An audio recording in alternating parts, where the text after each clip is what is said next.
What's going on, Summoners? It's great to see you again. My name is Nathan Ng, and I'll be your host for the high ELO tier list for patch 11.7.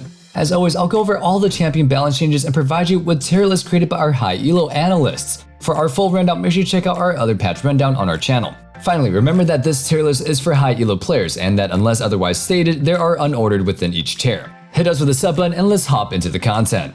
We'll begin with the top lane. Due to him having a hard time in high ELO, Kaiser was buffed this patch. His Q's isolation bonus damage was increased from 30 to 50% to 40 to 60%. Given how straightforward Kaiser is, his success in high ELO solely relies on his numbers. Too low and he'll do poorly, and too high he'll dominate. This buff probably won't make Kaiser OP, but it'll at least make him a bit stronger as a counter pick. Especially since magic damage isn't as prominent in the top lane right now, it's a buff that could help diversify the top lane champion pool a little bit. We move Kaiser up to the A tier for this buff. Next, we have a small buff for Teemo. His passive attack speed duration has been increased from 3 to 5 seconds, and his ease base damage increased from 10 to 50 to 11 to 55. This buff won't change his placement on our tier list, however. Yorick, however, has received massive changes. Enemies marked by his E continuously awaken nearby graves, up to a max of 4. His Mistwalkers also deal 200% damage when they leap onto marked champions and large monsters. Finally, casting outside of his E's range will now immediately cast it at max range, which is a simple quality of life change. This change is big enough to move him up into the A tier. By the way guys, if you want to try and improve at League of Legends, I really do suggest you guys check out our website ProGuides.com. We have tons of coaches and content to help you guys improve. You can even use the code RANKUP2021 to save 20% on our subscriptions. Go ahead and check it out, and now let's hop right back into the video. In addition to this change, Trinity Force is receiving a nice buff this patch. We moved Jax up to the S tier as he's been seeing a lot more success as a result of the changes. Top lane fighters are in a much better spot than before, and over the next couple of patches, the meta is bound to start shifting. Wukong has moved into the S tier. As other mythic items have been getting nerfed one by one, Wukong has come out comparatively stronger than before. Divine Syndra might be next on the list, as this one has been basically left untouched since its release. Sylas has been moved up to the S tier because he's been finding a ton of success following his buffs.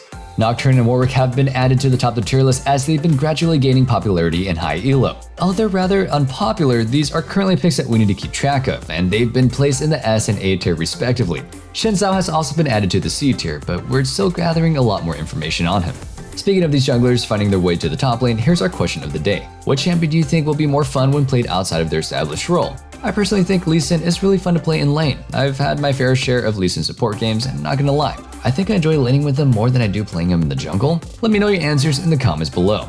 Our OP picks in the top lane are Darius, Riven, Poppy, and Gnar, followed up by Camille, Pantheon, Ornn, Shen, Malphite, Aatrox, Cho'Gath, Irelia, Fiora, Wukong, Jax, Sylas, and Nocturne in the S tier. That covered, let's head into the jungle next. One nerf that players have been requesting is for Udyr. Even after his last ones, he's remained a prominent pick, and with changes to Chemtank as well, he's looking like he'll be ending up in the lower end of the S tier. His base AD has gone from 66 to 64. Really? 2 base AD. Alright, I mean, we'll probably leave him in the S tier because of that very minute change.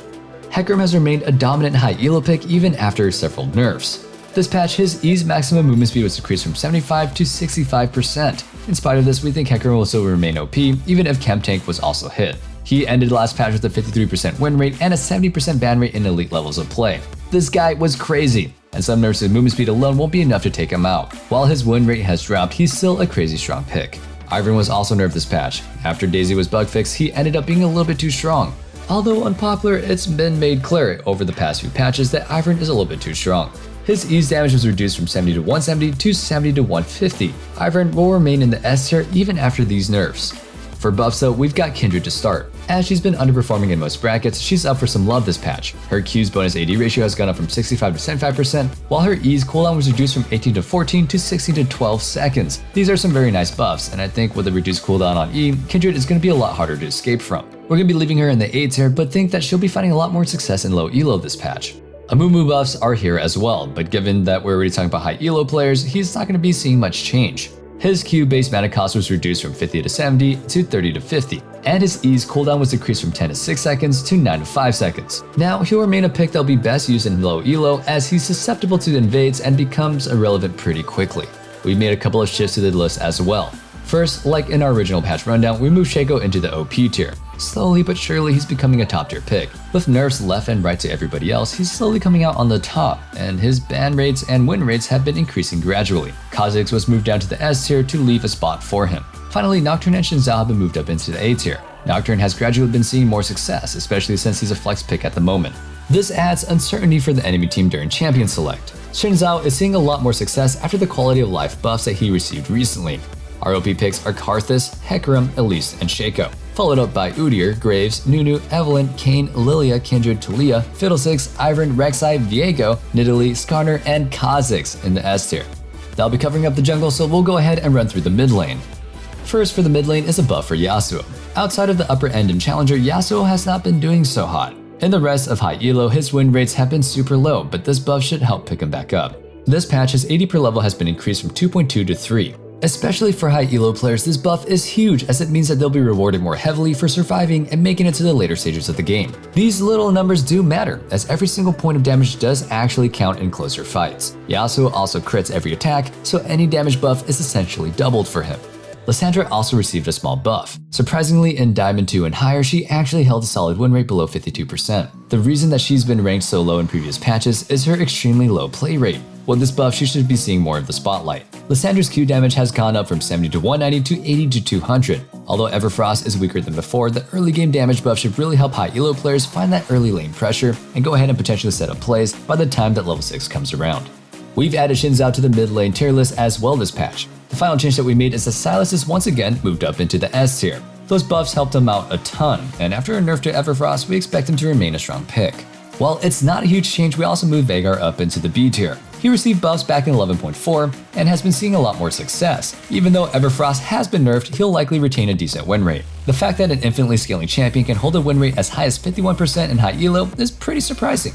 Ryze and Cassiopeia have been readjusted into the B tier, and finally Syndra is down all the way in the D tier. Unfortunately for her, Syndra's win rates have been abysmally low for several patches now, and she ended up last patch below 46% win rate in high elo. Syndra needs some help for sure.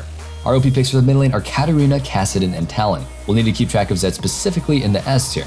We want to move him up to the OP tier, but the nerf to Lord Dominic's regards could potentially be the deal breaker. Finally, the S tier consists of Fizz, Annie, Anivia, Galio, Viego, Yasuo, Pantheon, Echo, Twisted Fate, Kiana, LeBlanc, Yone, and Sylas. Now, let's talk about the bottom lane. One more time for good measure, we got a Kaiser nerf. A fan favorite even in high elo, Kaiser was bound to get another one eventually. Her ultimate's cooldown was increased from 110 seconds to 70 seconds to 130 to 70 seconds. An extra 20 seconds makes Kaiser a pick who's easier to abuse and also less capable of snowballing. This essentially hits her early game mobility, but her damage remains the same. The analysts will be leaving her in the OP tier as a result. Tristana has also been nerfed, though her time as a rising star was rather short. Her base AD was reduced from 61 to 59. This is a bigger nerf to Tristana than to other marksmen. She needs that extra AD not only to trade and fight, but she needs it to push waves. Pushing waves is crucial as Tristana, as this is how you can go ahead and get out of otherwise bad matchups. However, she'll be remaining an S tier pick even though we moved her out of the OP tier. Ashe has been buffed this patch, likely for high elo. For players, she's remained a powerful pick because she has solid range, poke, and utility. In elite levels of play though, she's rather mediocre. With this buff, her ultimate's cooldown has been reduced from 100 to 80 to 100 to 60 seconds. Ashe will remain in the A tier for now, but we'll continue checking in to see how well she does this patch. Varus was buffed this patch as well. He gets another one. A few more and he might become the same oppressive pick as we once knew. His AD per level was increased from 3 to 3.4. In high elo, his play rates remain rather low, but we believe this buff is enough to push him out into the B tier.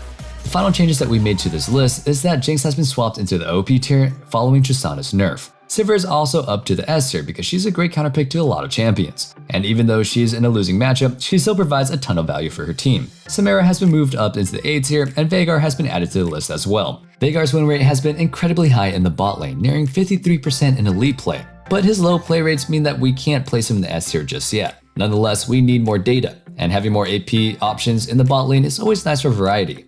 Our OP picks in the bottom lane are Kai'Sa and Jinx, followed up by Ezreal, Vayne, Tristana, Jhin, Seraphine, Swain, and Sivir in the S tier. Unfortunately for Rel players, she's got a nerf once again. Her E-stun duration was lowered from 0.75 seconds to 0.5. We kept her in the OP tier in high elo because of the diverse utility packed into her kit. Rel's ban rates remained extremely high last patch, but with this small nerf, we moved her down to the S tier. This change makes her stun so much less impactful as half a second is already short enough. When enemies build tenacity, you might hardly notice the crowd control aside from the fact that you can cancel channels with it. Thresh has also been nerfed. They've nerfed his Lantern Shield, so he'll remain in the OP pick. His W shield has gone down from 60 to 220 to 60 to 180.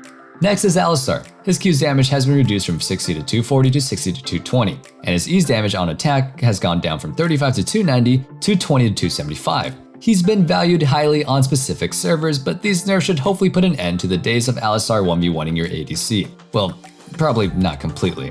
But he still has a decent amount of damage, and carries should have to worry a little bit less about him in team fights. We'll be keeping him in the S tier for now.